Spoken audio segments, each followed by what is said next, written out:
Bienvenidos a AFZ Profundo, el programa semanal en el que se analizan a profundidad temas políticos, económicos y sociales de gran impacto que evolucionan sin estar bajo la lupa diaria de la sociedad. AFZ Profundo. Muy buenos días.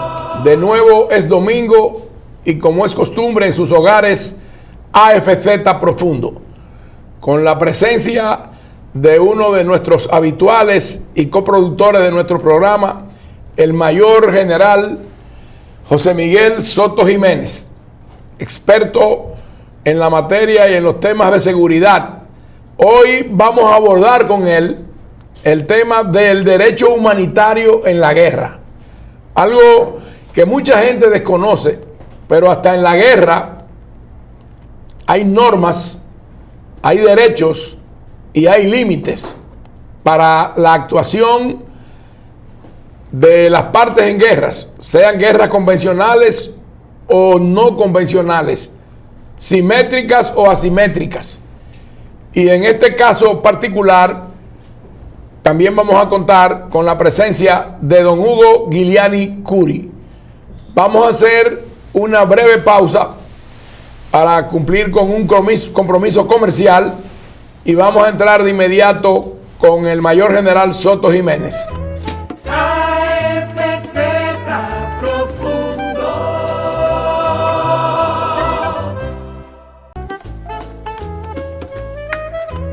AFZ Profundo. Ahora con la presencia del doctor Hugo Giuliani Curi, ex gobernador del Banco Central, ministro de Hacienda en la República Dominicana, en ese entonces Finanzas, y ex embajador en varios de los estados más importantes en las relaciones de nuestro país con el mundo. El mayor general, ex teniente general, ministro de las Fuerzas Armadas y ex embajador tanto en la República China de Taiwán como en los Emiratos Árabes Unidos. Es una gran oportunidad y una propicia ocasión para hablar con estos dos conocedores de la situación del Medio Oriente, de qué forma puede repercutir en esa región el conflicto palestino-israelí.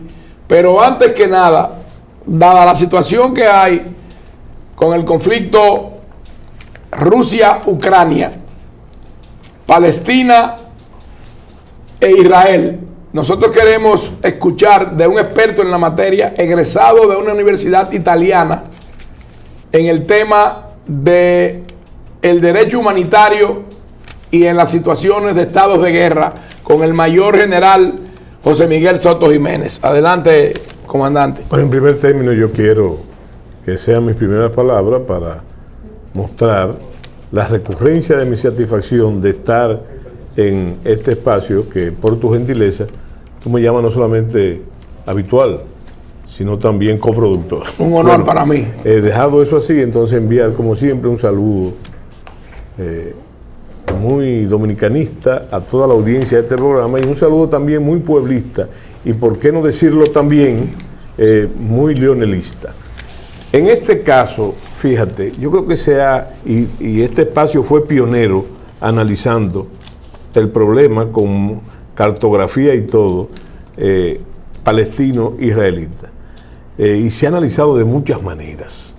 Tanto ahora mismo ese ha sido el tema fundamental de los analistas geopolíticos, geoestratégicos, militares, economistas del conflicto, de este conflicto. Que tú sabes que yo tengo, desde el tiempo aquel de que se hablaba, del conflicto que no ha terminado, ruso-ucraniano, mientras todo el mundo pensaba que estábamos al borde de una tercera guerra mundial, o que existía la más latente que nunca el problema de un conflicto nuclear, yo siempre expresé decidir de ese concepto, porque para mí lo que está pasando, incluyendo el último conflicto, es una repetición, es una segunda guerra fría. Ya usted lo había advertido antes. Claro, aquí. claro. Y precisamente eso es lo que está pasando. Bueno, pero después de esa vorágine de opiniones, como nos enseñaron a nosotros en las escuelas militares, la apreciación de la situación es un proceso continuo. O sea que no hay nada fijo, nada. Es por el curso de los acontecimientos bélicos entre las dos naciones, evolucionan permanentemente. Entre las dos partes.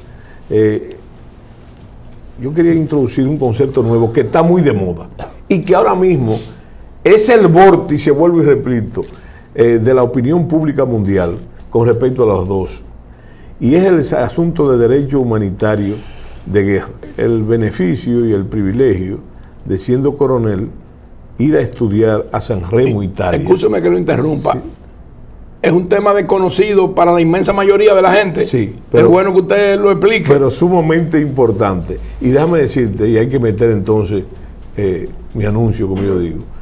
La República Dominicana fue pionera en el año 2000 de fundar aquí el Instituto Militar de los Derechos Humanos y del Derecho de la Guerra. Lo que te estoy diciendo es que no existía en América Latina ese instituto, que yo digo siempre que era un monumento a la dignidad humana, aún en esos casos extremos de la guerra. Como te decía, yo tuve el privilegio de estudiar en San Remo, Italia. Y también tuve el privilegio después, siendo coronel, de que me escogieran como instructor. ¿De dónde viene precisamente mis primeros pasos en el tema? Que como tú dices, no existía ni se había tratado en la República Dominicana. Bueno, de un general venezolano, Silva Cubillán, que fue mi instructor durante eso. Recuerdo que usted habló de ese señor en un programa pasado. Claro, sí, el mayor general Silva Cubillán, que pertenecía a la Escuela de Altos Estudios Superiores de Venezuela. Bueno, entonces, estudiar, analizar, tratar de analizar y de situar el problema judío palestino o judío Hamás, como tú quieras visualizarlo, dentro de lo que es el derecho humanitario. Mira, la primera consideración que yo debo hacer es que el derecho humanitario se ha desarrollado a partir de la famosa Convención de Ginebra, de la Convención de Ginebra, y se ha ido desarrollando bajo, vamos a decir, enmarcada en dos instituciones fundamentales que tienen que ver con el problema también. Uno de ellos es la Cruz Roja Internacional y la otra es la Media Luna Roja, que es la versión de la Cruz Roja en esa región. Bueno, lo primero que debemos entonces dilucidar es que para el derecho humanitario de la guerra, ni las fuerzas terroristas, ni las fuerzas guerrilleras subversivas están protegidas, por así decirlo, por el derecho humanitario de guerra. Una cosa es el humanismo, que desprende toda acción que se desencadene con la violencia, que la violencia siempre es execrable. Lo único para mí que justifica la violencia es la lucha por la libertad y la defensa de la nación, pero no está contemplado. Ese es el primer problema. Te voy a poner de ejemplo que durante todo el proceso de la Guerra Fría en América Latina, ninguna fuerza guerrillera de las que estaban en naciones como El Salvador, Nicaragua, Colombia, etc., estaban contempladas ni protegidas por ni por la Convención de Ginebra ni el derecho humanitario de guerra. Bueno, ese es el primer problema que hay que afrontar. Y a mí me viene a la mente algo que le quiero preguntar a usted. En sus inicios, o desde mi escaso conocimiento, la primera vez que se habló ampliamente sobre este tema fue cuando la guerra de los Balcanes. Claro. Y la Corte Penal Internacional interviniendo. Y ahí se derivó también otra de las funciones del derecho humanitario de guerra, que es el problema del control de minas. El control de minas. Recuérdense que después, de una forma emblemática, la princesa Diana estuvo involucrado en esa lucha, que aunque estaba reconocida por la mayoría de los estados el problema de las minas y de la prohibición del uso de las minas. Sin embargo, hubo países poderosos que ninguno firmó el acuerdo. ¿Por qué? Simplemente porque ellos eran los mayores. Rusia es signatario de eso, porque Rusia está usando esas minas ahora en el conflicto. Durante la Guerra Fría, ellos no. Bueno, pero tampoco los Estados Unidos. Tampoco los Estados Unidos y tampoco Inglaterra, ¿verdad? Porque finalmente llegaron a firmarse. Pero el problema es que ellos son los mayores fabricantes de minas. ¿Me entiendes? Entonces había una contraposición ahora. Ese es lo primero. Y te estoy diciendo esto en este conflicto, para analizar este conflicto, porque, claro, prima siempre eso, ni es objeto para que se violen las normas del humanismo mundial, ¿verdad? Por esas circunstancias. Sí. Pero lo primero es que la lógica de esa guerra y del derecho de guerra no se contempla. No pueden contemplarse porque son fuerzas, primero, fuerzas irregulares. Fuerzas irregulares. Y entonces... O sea, no es un conflicto entre dos estados con ejércitos formales. De fuerzas armadas formales. Sí. ¿Me entiendes? Porque hay como tú dijiste, hay un procedimiento. Bueno, fíjate, el pecado más grande que se está cometiendo, que cometieron primero lo de Hamas, y sí, luego en lo que se llama la proporcionalidad, que es el tercer punto que yo voy a tocar, es el caso de que se prohíbe, ¿verdad? Ese es el principal, el pecado capital. Se prohíbe que se usen los centros de salud, hospitales, clínicas y demás como objetivos militares. O sea, no se pueden atacar. Pero, ¿y en el caso este qué pasa ahora? No, porque ahí viene la contraposición. Así como se prohíbe que no se tomen los objetivos militares, tampoco otro bando puede usar esas instalaciones para tener ahí depósitos, posiciones militares, armas, no puede. Refugios. Sí. Entonces, ese es uno de los grandes problemas. Y fíjate que en atención, fíjate qué cosa más curiosa, en atención a esas mismas leyes de la guerra, Israel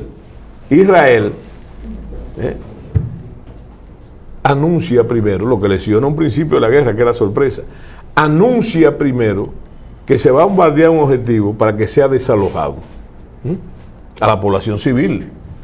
Pero si tú eres también beligerante, ¿qué tú vas a hacer cuando vas a ser atacado? Irte de ahí, abandonarlo, ¿verdad? Claro. Bueno, entonces... Pero sin embargo, que también quiero oír su opinión al respecto. Sí. Hamas no avisa. No avisa. No, porque yo te digo, el que han violado ambos preceptos son ellos. Ahora, fíjate un detalle interesante. El tercero es la proporcionalidad. Es más, mi tesis sobre el derecho humanitario fue sobre la proporcionalidad. Porque la proporcionalidad en la lógica de la guerra es un absurdo. ¿Por qué? Porque como decía Clausewitz, la guerra es el reino de la violencia y triunfa el que la use en mayor grado y de forma más inteligente. Entonces... Bueno, que eso es a todo lo que usted aquí habló, que fue cuando hablamos de la posición de Guterres, el de la ONU. Claro. Entonces, fíjate, imagínate tú que lo que se está planteando es que si tú eliminas, estoy hablando en términos militares, elimina una posición, un emplazamiento de tanque y lo destruye, tú debes responder destruyendo otro emplazamiento, pero no pasarte de ahí. Es decir, que eso es la proporcionalidad. Esa es la proporcionalidad. Entonces, lo que yo sostuve antes y sostengo ahora, es que en la guerra la proporcionalidad es imposible. No existe. Es como si fuera una reminiscencia de la ley del talión, diente por diente, ojo por ojo, diente por diente. Pero, óyeme, en la guerra, y eso está muy bien expresado, y te voy a meter la literatura en Shakespeare, en el Julio César de Shakespeare, en esa tragedia, él dice que cuando se desatan los perros de la guerra, no hay quien lo amarre, no hay forma de amarrarlo, ¿me entiendes? Entonces, eso tiene que ver con la proporcionalidad y tiene que ver mucho con la guerra en la actualidad, porque fíjate que querramos o no, y eso hay que hacer una otra observación también, en la República Dominicana, desde la Primera Guerra Mundial, tú puedes consultar, hacer una investigación en los periódicos, ¿verdad? Nuestros mayores, y eso se ha mantenido todavía, toman esos conflictos de forma deportiva. Y tú ves que la población en su temperamento se divide. Hay gente que, y después en la segunda, gente que eran germanófilos y gente que eran aliados. Y había estas discusiones en los negocios y en la población y en las esquinas. Bueno, y en ese sentido, ¿usted qué nos dice de si es cierto o no? Porque yo no tengo ese conocimiento, pero conozco la situación de que Trujillo le facilitaba combustible a los aliados por un lado y a los alemanes por otro. ¿Eso es cierto? Bueno, no, fíjate, eso hay que verlo en gradualidad. Es un hecho histórico que los submarinos alemanes, ¿verdad?, que estaban en la agua del Caribe obstaculizando lo que se llama la retaguardia estratégica, sobre todo de los barcos que salían del sur de la Florida y tenían que ir al Atlántico pasando por los canales. Claro. Y esa es la importancia geopolítica de la República, de la isla de Santo Domingo, precisamente.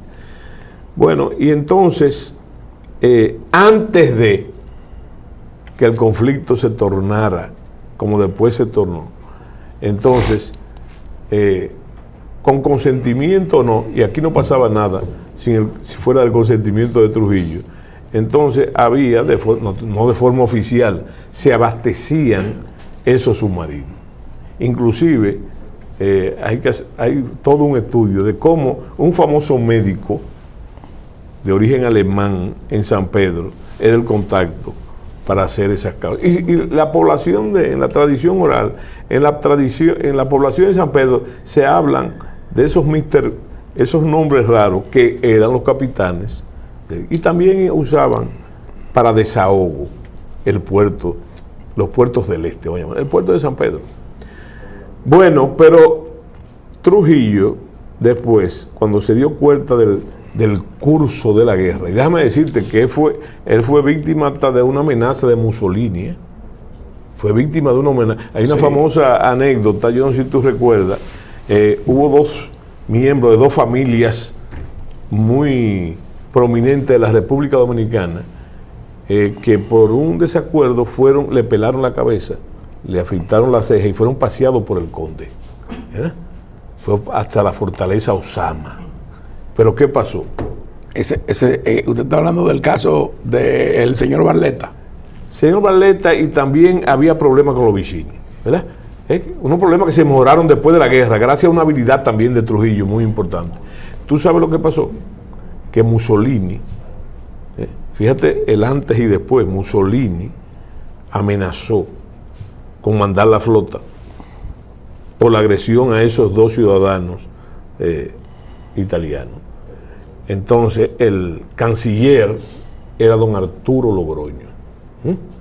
Y Trujillo entonces, que era una especie de mago manejando esas cosas, canceló y le a echó la Arturo culpa. Logroño, y Arturo Logroño dijo: es la primera vez que la soga se rompe por lo más gordo. Sí, porque es cierto, era un hombre prominente. Bueno, pero entonces yo lo que te quiero decir es que ante esa pregunta que tú me haces, después Trujillo cambió totalmente el pandero. Y si hay una leyenda urbana que tiene algo de veracidad, de que cuando Trujillo finalmente le declaró la guerra a Alemania, Hitler pidió que le buscaran dónde estaba eso y la tachó con una tachuela. Una tachuela. Entonces, fíjate, está tomado. Lo que sí pasó es que hubo ese cambio importante. Y hay mucho material sobre eso, de lo que pasó después. ¿Y tú sabes quién era uno de los embajadores? Un funcionario diplomático en Alemania de esa época. ¿Quién? En la Alemania nazi, o sea, antes de la guerra. Porfirio Rubirosa. Sí, y su ciertamente. Y su esposa Flor de Oro, que era la primera hija, la hija de Aminta Ledesma de Trujillo. Bueno, una de las primeras hijas. Entonces, yo lo que te digo a ti, y que el gran problema ahora, que ha tenido éxito, yo tengo, y te lo dije a ti, yo creo, es una especulación mía, en un país que todo el mundo especula, ¿verdad? Que todo el mundo especula, pero yo lo hago bajo una base, más o menos vamos a llamarle científica. Yo pienso, y quiero repetirlo, y con eso terminar mi participación, yo pienso que el ataque de Hamas a Israel, detrás de ello están los iraníes. Detrás de ello están los iraníes. Ahora, ¿cómo están los iraníes? En la promoción del mismo, en la estimulación del mismo. Porque el que conoce como uno de los prestigiosos diplomáticos que nos prestigian hoy nuestro panel, hay que tener muy claro que la beligerancia en el Golfo Pérsico, en ese sentido, y son un dolor de cabeza, no solamente para los Emiratos Árabes, para Arabia Saudita y para los mismos Estados Unidos y las potencias que tienen influencia en el área, es Irán. Pero yo te dije antes y te digo ahora que hay que poner mucha atención en lo que pasó hace 50 años, exactamente hace 50 años, que fue la guerra del Yom Kippur. La guerra del Yom Kippur también estuvo dominado por un principio de la guerra, era la situación, recuerda que no eran fuerzas irregulares, no, eran ejércitos, y había una unidad del mundo árabe. Siria, Jordania y Egipto. Entonces, ¿qué pasó? Pasó lo mismo, o sea, hubo una sorpresa, ¿verdad? Yo te voy a usar lo que han dicho los analistas israelitas. Antes y ahora se usó el mismo argumento que habían cogido a Israel con los pantalones abajo. Cosa que se ha usado mucho también ahora, después en los analistas. Ahora, que al igual que le pasa al actual mandatario, sí, Netanyahu, en esa oportunidad era Golda Meir, afectó a Golda Meir. Claro. Y pasó casi lo mismo con respecto a la intervención de los Estados Unidos. Bueno, por ahí descansa otro de las cosas que sería conveniente tratar con respecto a las armas nucleares en esa ocasión. Entonces, ¿qué es lo que hay que reparar? Y es una invitación simplemente para que estudien. ¿Qué pasó en esos 50 años? De la guerra del Yom Kippur. ¿Qué pasó? Lo primero que pasó fue que la recuperación, o sea, el tránsito de pasar de la ofensiva, de la defensa a la ofensiva, le costó casi un mes a Israel. Interesantes son, ahora que tú mencionas a la primer ministra Golda Meir, saber lo que ella le dijo a los Estados Unidos, a Kissinger, a Henry Kissinger, en esa ocasión, lo que él expresó con respecto a que ella le solicitó ayuda por la gravedad. Eran 3 o 4 frentes, ¿verdad? Donde estaban, la peor parte la tenía Israel.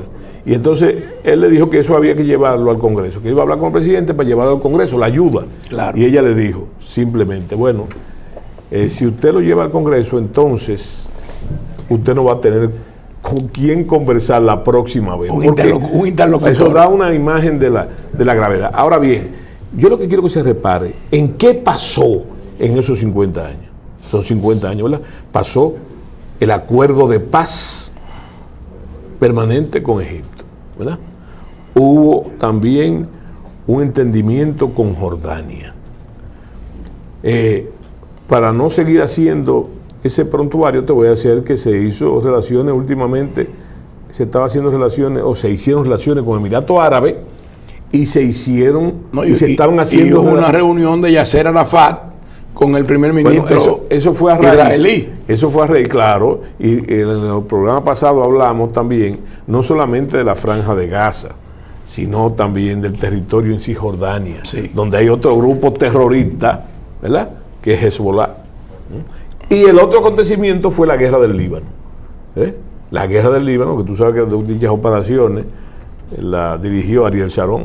Que no sé si ustedes vieron que ahora el presidente Joe Biden plantea unificar Gaza y Cisjordania con una autoridad palestina más fuerte, sí, más, digamos que empoderada. Sí, bueno, pero el asunto es que hay que reparar entonces que todos esos acontecimientos que pasaron distendieron bastante la situación, ¿verdad? Por lo menos desde el punto de vista y eso iba en contra de la beligerancia de Irán, ¿verdad? Entonces Irán pasó, y escúchame que baje a ese nivel, pero a mí me gusta hablar así. Pasa con lo que sucedía cuando éramos muchachos. Y entonces estaba la figura del paracaidista, que se metía en la fiesta, sí, sin ser invitado. Pero cuando él terminaba de disfrutar la fiesta, él decía, ¿quién cumpleaños? Aquel. iba y le daba una galleta para terminar el cumpleaños y él poderse ir. Yo creo que Irán, ese ataque de Hassan, buscaba simplemente cambiar la correlación de fuerza del mundo árabe. Porque si no podemos hablar de las influencias.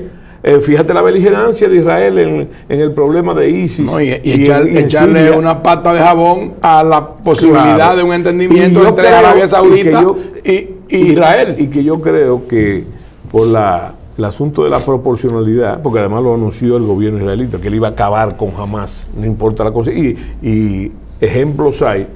Yo pienso entonces que ellos tomaron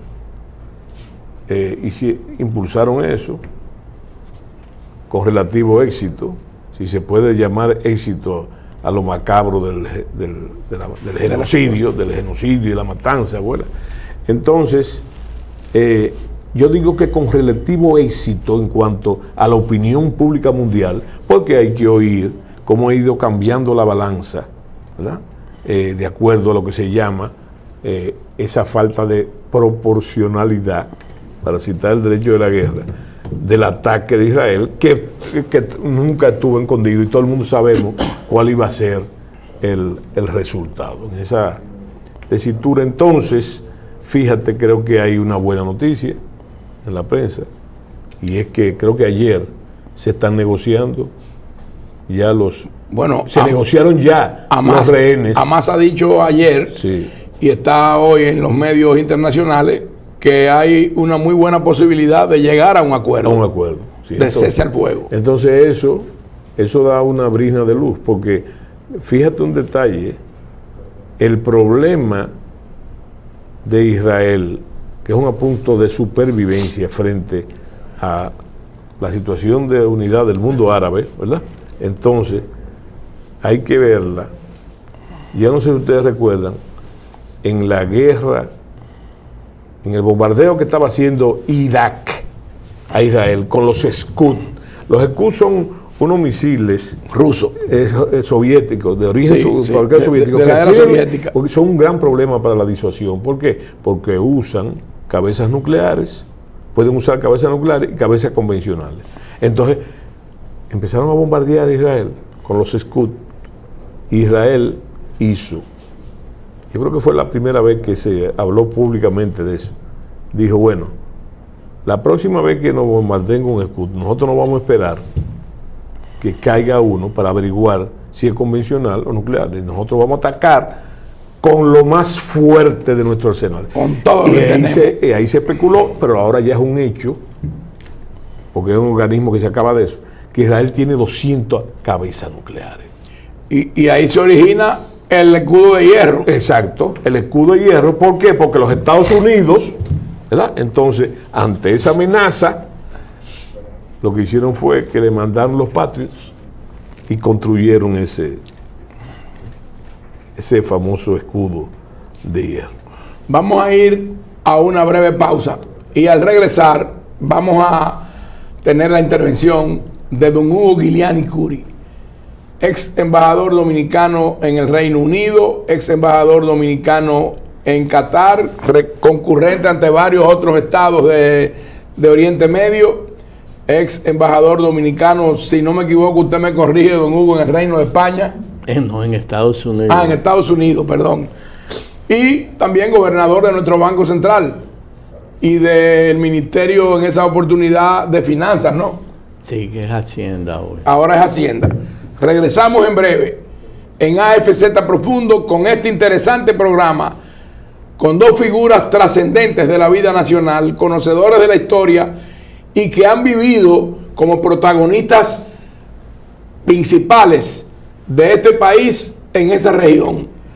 El mayor general, exteniente general José Miguel Soto Jiménez y don Hugo Giuliani Curi, tanto en los Emiratos Árabes Unidos como don Hugo en Qatar y concurrente en otros países como también lo fue nuestro amigo y hermano José Miguel Soto Jiménez. En breve regresamos con AFZ Profundo. AFZ Profundo.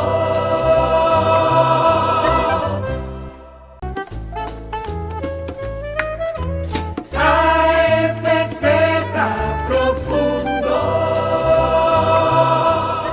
de nuevo, AFZ Profundo en el aire, en sus hogares. Ahora vamos a conversar y a dialogar con alguien que me da una gran satisfacción tenerlo de nuevo en nuestro programa. Una figura que ha sido trascendental y protagónica en la vida de la República Dominicana de los últimos 60 años, que ha tenido el privilegio de ser y ejercer funciones en diferentes gobiernos y con diferentes presidentes. Pero más aún, ante la situación que se vive en la actualidad, este señor, este personaje de la vida pública e histórica de la República Dominicana, que es don Hugo Guiliani Curi, ha tenido algo que yo creo que es el único dominicano que puede decir que ha vivido y las experiencias que ha tenido. Primero, estuvo de embajador en los Estados Unidos. Segundo, embajador ante el Reino Unido. Dos potencias que son determinantes en el curso de la actual situación que se vive tanto en Rusia y Ucrania como entre Israel y Palestina.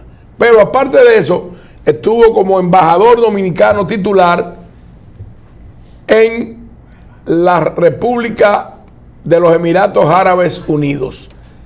Y después también ante el Líbano y creo que Jordania, si usted no me deja equivocarme. No, en Qatar. En Qatar fue el titular. Y Kuwait. Y Kuwait.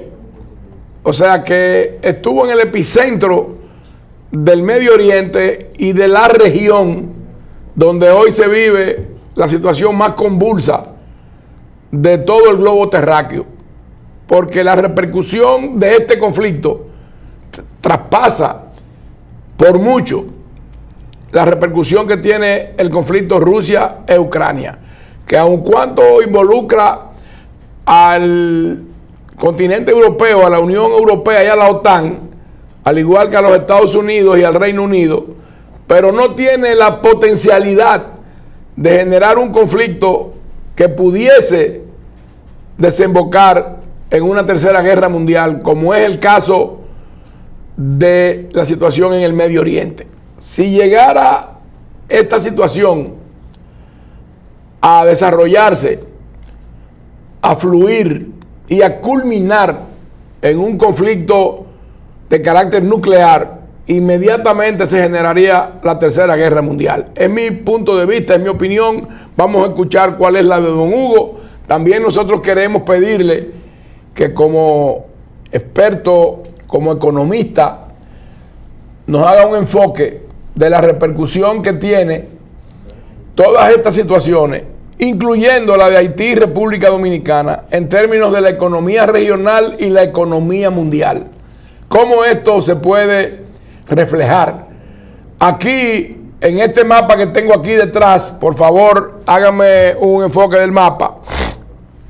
Nosotros podemos ver lo que es esa región, desde Turquía hasta territorio africano, Pakistán, Afganistán y toda esa región del Golfo Pérsico. Y como ya habíamos hablado antes, de Irán tomar alguna acción que limite o que cierre el flujo o el acceso al estrecho de Hormuz, entonces inmediatamente también tendríamos una situación en el canal de Suez, porque de ahí es que viene una gran producción de petróleo, y para llegar a Occidente o a Europa es atravesando el canal de Suez en Egipto. Vamos a escuchar cuál es la opinión de don Hugo Guiliani Curi al respecto de estos aspectos que le hemos cuestionado. Adelante, don Hugo, bienvenido. Esta es su casa. Un placer. Lo primero es, gracias por tu invitación. Y de todas esas palabras, lo que más me gustó es el haber tenido yo la oportunidad de conocer y de trabajar con tantos presidentes dominicanos.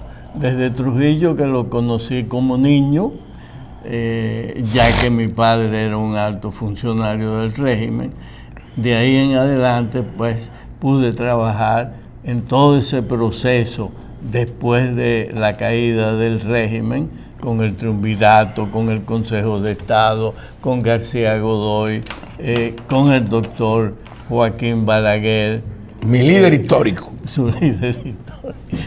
Y así sucesivamente. No, y es bueno señalar con un gran amigo suyo y mío, que aunque no fue presidente, fue vicepresidente, y dada la situación de dificultad para movilizarse del presidente Balaguer, don Carlos Morales Troncoso jugó un rol en la escena internacional como canciller y como vicepresidente, con el cual yo compartí con usted en varios países, y entre ellos específicamente en Qatar. Okay.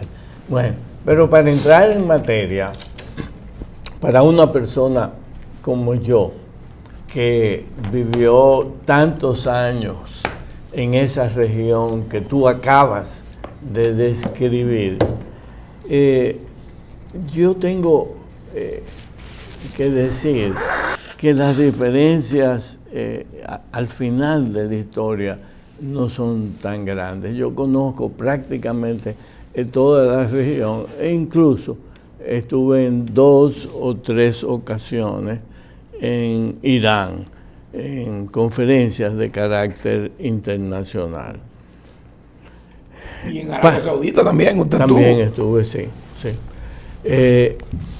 Lo que yo quisiera es que esa región viva en paz.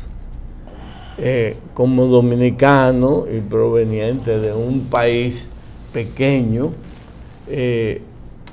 yo creo que alcanzar la paz es lo más importante. Sin embargo, esta escalada de violencia, no hay duda que puede impedir cualquier solución. Yo creo que la diplomacia y el liderazgo de algunos países en momentos como estos debe imperar. Y ahí voy. El problema radica precisamente en la falta de liderazgo a nivel diplomático, como en los países que tienen un mayor poder y que tienen una hegemonía sobre ese mundo. Vamos a dar algún ejemplo. No tengo dudas que hay que buscar una solución al tema palestino. No se puede mantener a los palestinos en las condiciones que han vivido desde la Segunda Guerra Mundial. Es imposible mantener a ese pueblo en esa situación. Y desde la resolución de las Naciones Unidas para el establecimiento de los 2 estados. Lógico. Pero al día de hoy, Palestina no es un estado. No. Entonces, tiene una denominación de Autoridad Nacional Palestina. Y otro disidente, territorio muy pequeño que es el de... dominado por Hamas. Dominado por Hamas, que es Gaza. Entonces, en el transcurrir del tiempo, a mi entender, ha sido la falta de acción y de visión de los organismos internacionales y de las grandes potencias, específicamente la de Europa Occidental y Estados Unidos. Si vamos atrás un poquito para no tener en un tema tan complejo como ese, porque entonces tendríamos que remontarnos allá a la historia de la humanidad, 6.000 años atrás. 6.000 años atrás, sino a tiempos más o menos cercanos. El caso de los acuerdos de Oslo. Estuvieron a un punto de llegar a un acuerdo en Oslo. Ocurrieron cosas que lamentables que hicieron que no se pudiese llegar y a una entonces peor situación para, en este caso, los palestinos. ¿qué ha pasado? A mi entender, fíjate que la actividad del presidente Bill Clinton casi logra que se haga un acuerdo. Sin embargo, los otros presidentes norteamericanos nada han hecho. Bueno, ni tampoco han mostrado una parcialidad con Israel total. Bueno, eso es cierto. Ni tampoco algunas de las potencias de Europa en el lado occidental. Y quizás tampoco Rusia, que sí ha intervenido en algunos conflictos, pero no ha trabajado para la paz del mundo árabe. Yo diría que la otra culpa también la tiene el mismo mundo árabe. En este caso, los palestinos no han podido unir y darle forma a un criterio común, ni tampoco han tenido la habilidad que ha tenido Israel de tener influencia sobre las grandes potencias. Entonces, y sobre todo con eso que usted dice, un criterio común en función de un Estado-nación. De un Estado-nación. Han estado sumamente divididos. Yo diría, don Hugo, y quisiera que usted me diera cuál es su opinión, la percepción que usted tiene sobre el rol que jugó Yasser Arafat con la Organización de la Liberación de Palestina, los procesos que pasó de ser un movimiento, una organización terrorista, a que luego se le considerara ya como una parte en las negociaciones formales, esa que usted menciona con el presidente Clinton de mediador. Lógico, Arafat poco a poco fue convenciéndose que su rol era un rol de paz, de tratar de alcanzar la paz para su gente. Pero lamentablemente murió y los palestinos perdieron ahí una fuerza capaz de unificarlo. Pero también en el lado de Israel han habido liderazgo positivo a llegar a un acuerdo con los palestinos, pero también ha habido momentos que no. Entonces eso ha dado lugar a situaciones como esta, de esta guerra, que indudablemente es lamentable. Lo que uno quisiera es que esos pueblos, en una forma u otra, llegaran a un proceso de paz y que pudieran vivir sin estar en estas guerras. Permanentemente. Pero, yo creo que también ahí hay un aspecto que debemos considerar, y es que la inactividad de los organismos internacionales, en este caso específicamente las Naciones Unidas, la falta de dirección, la falta de liderazgo, de convencimiento.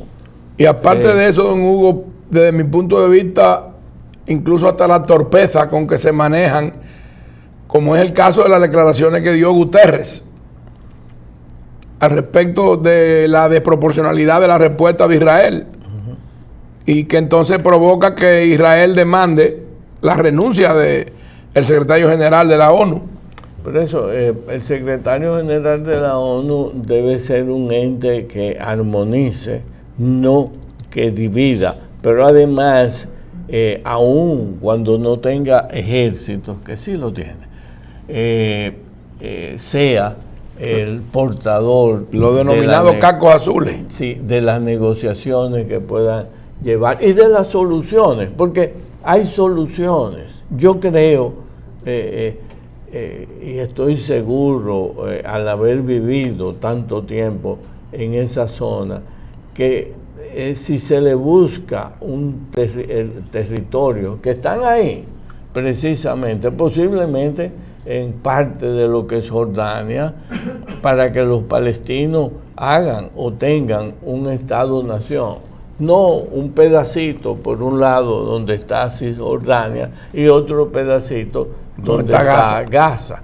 Y que en ese proceso de hacer a Palestina un Estado real, que tenga un desarrollo económico y social, un Estado formal, pueda ese pueblo poco a poco ir dándose cuenta que tendrán ambos, tanto Israel como Palestina, que convivir en la misma zona. Pero hay otro defecto, otra falla, y es que lograr el desarrollo suponiendo que se haga una intervención de ese género de parte de la comunidad internacional y de las grandes potencias, tanto con Israel como con los palestinos, que pueda llevar a tener un territorio con recursos naturales y con los mismos recursos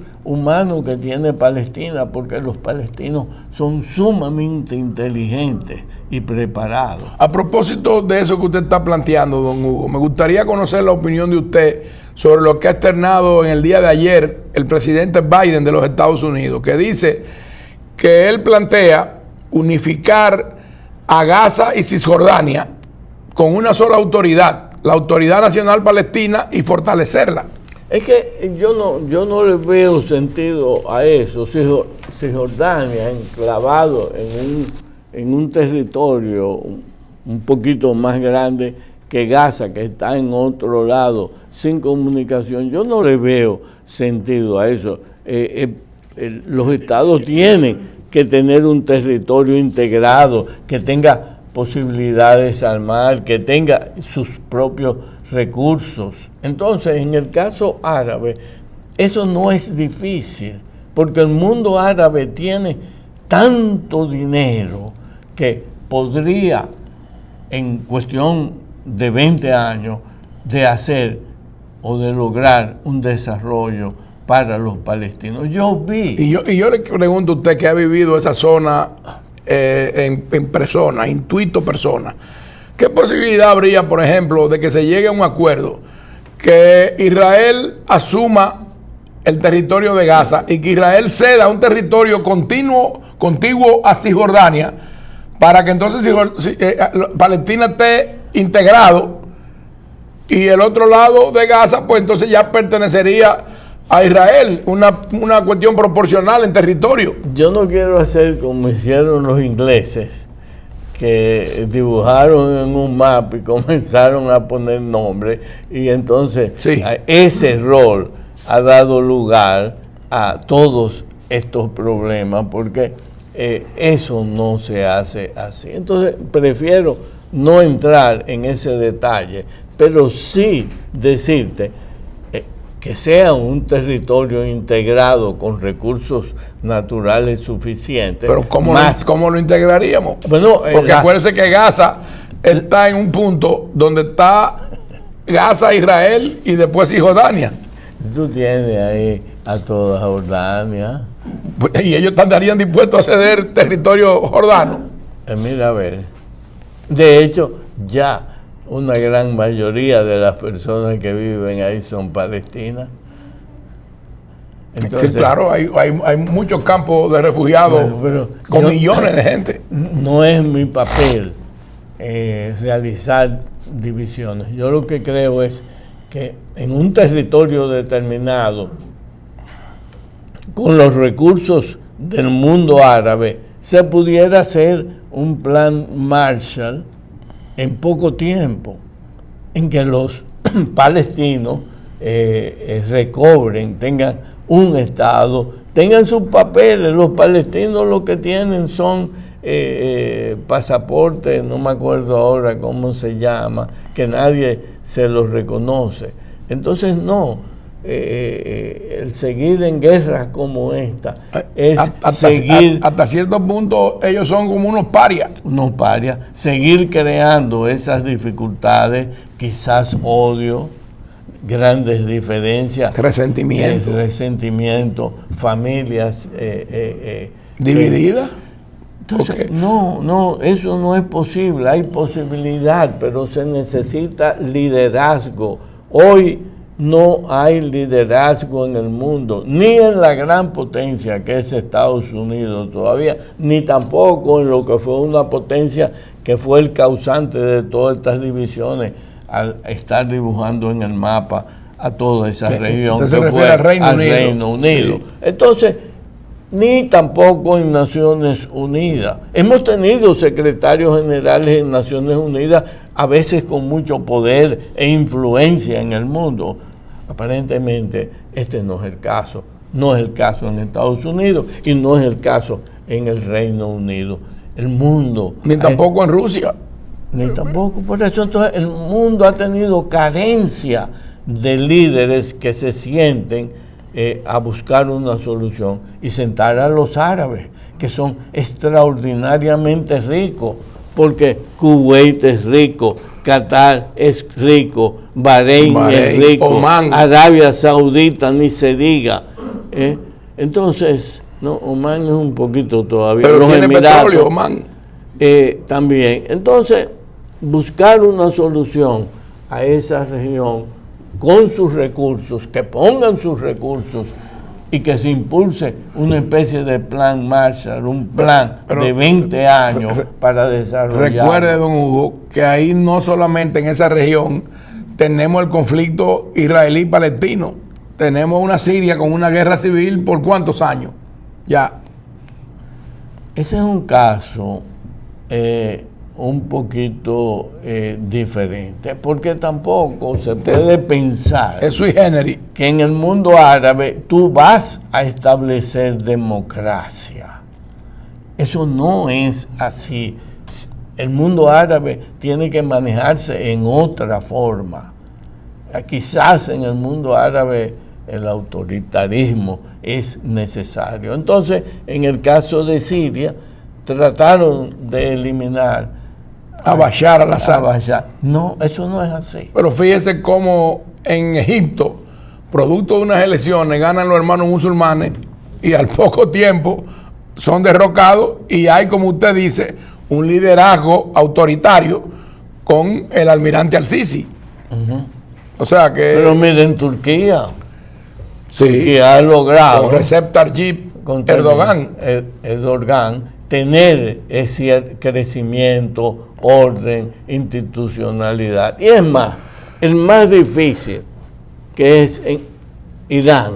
Yo creo que Irán tuvo la posibilidad en un momento de ir hacia estar colocado en otro sitial. Para mí... Pero Irán, si vemos el mapa, don Hugo, es el territorio más grande, incluso más que Arabia Saudita. Mucho más, sí. Irán es un país de muchos recursos y yo creo que también de gente buena. Bueno, pero sin embargo lo catalogan como el principal financista del terrorismo a nivel mundial. Bueno, yo no te sé decir, contestar de sí o no. Irán en determinado momento, que fue, no me acuerdo ahora el nombre de ese primer ministro que tuvo, que lo que quería era simplemente que la riqueza petrolera... Pero ya usted habla en la era de los ayatolás o anterior. Anterior, ok. Sí. Estuviese dividido 50-50. Eso causó un golpe de Estado que le dieron en ese entonces, un golpe de Estado auspiciado por el servicio, la CIA y el Servicio de Inteligencia británico. Eso cambió el destino de Irán, porque entonces ahí subió el Shah, que trató de modernizar a Irán, pero ahí vienen los esquemas también que no son correctos. Usted no puede tratar de convertir en algo occidental a un país como ese. Usted tiene que mantener sus tradiciones, su cultura, su religión, Y eso no sucedió en el periodo entonces del Shah. Y eso ha traído al que es hoy Irán. Ese era el Shah Mohammad Reza Pahlavi. Okay. Bien, entonces, yo creo que en ese mundo, si hubiese habido entre las grandes potencias acuerdos y entre los mismos árabes, pudieran estar en una situación totalmente diferente. Pero Irán es un país rico. Es bueno señalar, y yo hago hincapié en esto por lo que decía don Hugo, la democracia no se impone. La democracia es un régimen que se puede instaurar y desarrollar a la par de una concepción político-filosófica, de una mentalidad. Entonces, hay un problema en el mundo árabe, que es el tema religioso. Son musulmanes, pero hay grandes enfrentamientos entre los musulmanes que son chiitas y los musulmanes que son wahabitas, que es el mayor caso en Arabia Saudita, y los que son sunitas. Entonces ese es un problema que lo divide a ellos. No te puedo negar que han habido, o a través del tiempo, se han tenido esos problemas en esa misma, porque son musulmanes todos, y han habido esas diferencias, pero yo también lo he visto a ellos todos juntos. Por ejemplo, en el caso de Qatar, hay sunitas, hay chiíes, hay católicos, etcétera. Es decir, Qatar se ha podido lograr una paz y un desarrollo que hoy muchos envidian a Qatar porque es un líder en materia económica y también en materia política. Pero ese es el caso de Qatar, que también pudiéramos decir que lo hay en Siria, porque hay varias religiones en Siria y son toleradas, como en el Líbano, pero hay otros países que no, la mayoría de ellos. Siempre en el mundo habrán diferencias, no todo es igual, no todos somos iguales. No, sobre todo cuando es un tema dogmático. Exacto, entonces lo importante es, yo diría, ir en este caso de Israel y Palestina, ir sobre un proceso de paz, que la diplomacia impere, que el liderazgo esté presente y que las soluciones también aparezcan, que los árabes, este mundo árabe rico, ponga el dinero para llevar un programa de desarrollo completo de 20 años en que los palestinos puedan vivir. Y de esa manera lograr la paz y la estabilidad de la región. Poco a poco se va logrando. Hugo, yo lo voy a comprometer frente a nuestro público, frente a nuestros teleaudientes, porque nos hemos quedado sin abordar un tema que para mí es trascendental y muy importante, que es la repercusión económica de todos estos conflictos. Para que en un próximo programa, que usted nos honre con su presencia, podamos abordar ese tema, que no solamente usted es un experto en materia diplomática, sino también un hombre con una vasta experiencia y con una carrera en el área de la economía, de las finanzas, que pudiera arrojar mucha luz sobre lo que está ocurriendo actualmente en el mundo y cómo va caminando la economía en términos globales. Hemos llegado al final de esta edición de AFZ Profundo. Hasta el próximo domingo nos despedimos muy honrados con la presencia del doctor Hugo Guiliani Curi y del teniente general José Miguel Soto Jiménez. Muchas gracias, esperando que haya sido de su interés este programa y los temas que hemos abordado. Hasta el próximo domingo nos despedimos en AFZ Profundo.